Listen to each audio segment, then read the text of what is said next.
Hi guys! So, today mag-prove tayo ng isang item ulit sa secret number 3, which is your first item.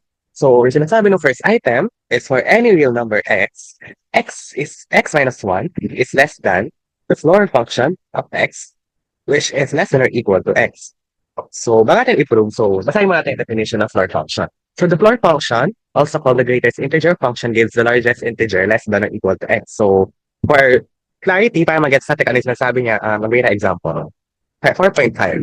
So, yung x ko dito is 4.5. So, pag in-evaluate ko itong function, may 4.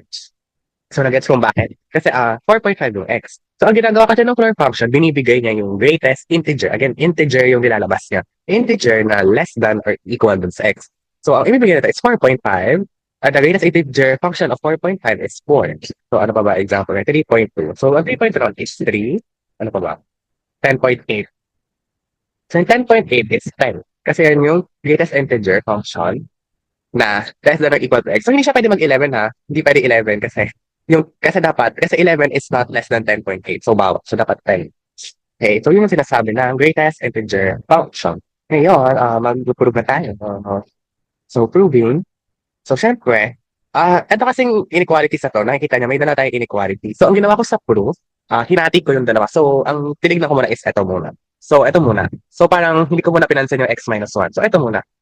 Itong inequality na to, yung naka-highlight, this follows from definition 1.2.1. Ito na kasi yung sinasabi ng definition 1.2.1. Kaya, kung makita nyo sa proof, let x be a real number. By definition 1.2.1, ito. So, okay na yan. Tapos na yan. Kasi di na natin kailangan mag-prove dun sa part na to. Kasi it follows through by the definition. So, ang papakita na lang natin is this. So, ito na yung left to show. So, this is what we are left to show. So, ito na lang natitira. And, nag-isip ako ng direct way. Hindi ko alam paano siya ipakita directly. I mean, direct proof. So, gumamit ako ng indirect proof, which is contradiction. So, review. So, pa magpo-prove ka by contradiction, kasi ito yung gusto mo ipakita. Ito, this is what you want to show. So, kung mag-prove ka by contradiction, ine-negate mo yung gusto mong ipakita. And yun yung i-assume mo. So, syempre, ang negation na to, so take note, yung inequality symbol dito is less than. So, less than yan, yung inequality symbol. So, ang negation kasi ng less than is greater than or equal to.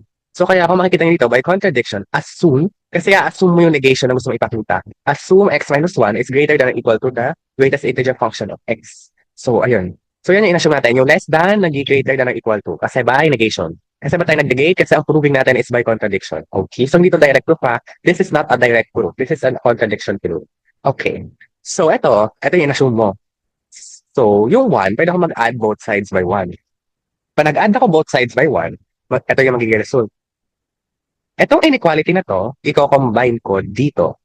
Dito. Kasi ito pala yung napuprove natin eh. Kasi diba, kanina na-prove na natin by definition 1.2.1, itong part na to. So, itong part na to, i-combine ko siya dito. So, pag pinag-combine ko siya, ito yung magiging resulta. So, yung greatest integer function of x is less than the greatest integer function of x plus 1 is less than or equal. Actually, bihiga to yung tamang pagbasa niyan. Yung tamang pagbasa niyan is the greatest integer function of x plus 1 is less than the greatest integer function of x, but less than or equal to x. So, yung tamang pagbasa. Pero, basahin lang natin siya intuitively para kasi mas magets nyo. So, meron kang ganitong inequality. And actually, this is a contradiction. Lalo na tong part na to. Kasi, ang definition, guys, ito ha, this is a contradiction. Kasi, since the greatest integer function of x is the largest integer less than or equal to x, by definition 1.2.1. So, ang sinasabi kasi ng definition 1.2.1, sinasabi kasi ng definition 1.2.1 is ito na, less than or equal to x. So, walang in between. Wala kang makikita in between. Pero, dito sa proof, may nakita ka, ay, may nasa gitna, which is x plus 1. So, ang sinasabi kasi ng definition, wala kang makikita sa gitna. Pero along the proof, may napakita ka na, ito nga, may napakita ka na mayroong nasa gitna nila. Eh kasi yung greatest integer function of x plus 1, mas malaki talaga yan sa greatest integer of x. So, ibig sabihin, kina-contradict yung definition 1.2.1. Kasi ang sinasabi ng definition, yun na yung pinakamalaki. Ito na yung pinakamalaki na less than or equal to x. So again, ang sinasabi ng definition, ito na yung pinakamalaki daw na less than dito sa x. So wala na in between. Pero sa proof kasi, merong gumit ka. May gumit na greatest integer function of x plus 1. So ibig sabihin, kino-contradict yung definition na ito yung pinakamalaki. Kasi ibig sabihin, nakahanap ka na mas malaki dito na mas maliit kay x, which is itong nasa gitna. So by contradiction, of course, ang i-conclude mo is yung, ito na. Actually, wait, nag-skip ako ng part dito. Kasi by contradiction, ang i-conclude mo muna is ito. Okay, eto. So, mali tong part na to. Kasi nag-skip ako dyan. Kasi pag nagawa ka ng proof of contradiction, wait, I will write this para mas formal. So, sige. I will write this. Okay, I'm back. So, however, we have shown that, ito yung nasa gitna to ng inequality nila, which is a contradiction kasi dapat walang nasa gitna. So, by contradiction, so since hindi to totoo, ang iko-conclude mo is ito. Ayan, so hence, x minus 1 is less than the greatest integer function of x. So dahil and napakita mo to, therefore, therefore, x minus 1 is less than the greatest integer function of x. And it's less than or equal to x. And that's what we want to show. And dito nagtatapos yung proof.